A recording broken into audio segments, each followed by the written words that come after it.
इष्टावयोपवस्थानमोचेतदातनामहेरणाय तस्मारङ्गमामवो यस्य क्षयाय जन्मदा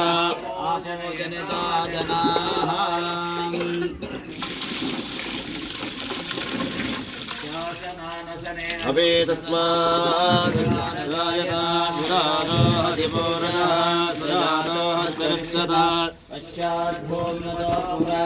यत्पुरुषेण वसन्तोऽस्य सीताज्युम्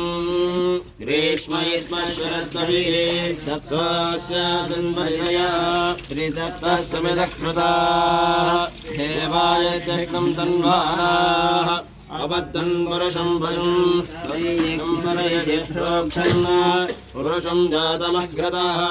तेन देवा अयजन्ता तायानुरेक्षये तस्मात्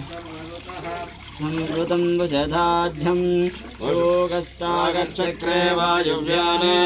आरण्याङ्घ्राम्याश्चये तस्मात्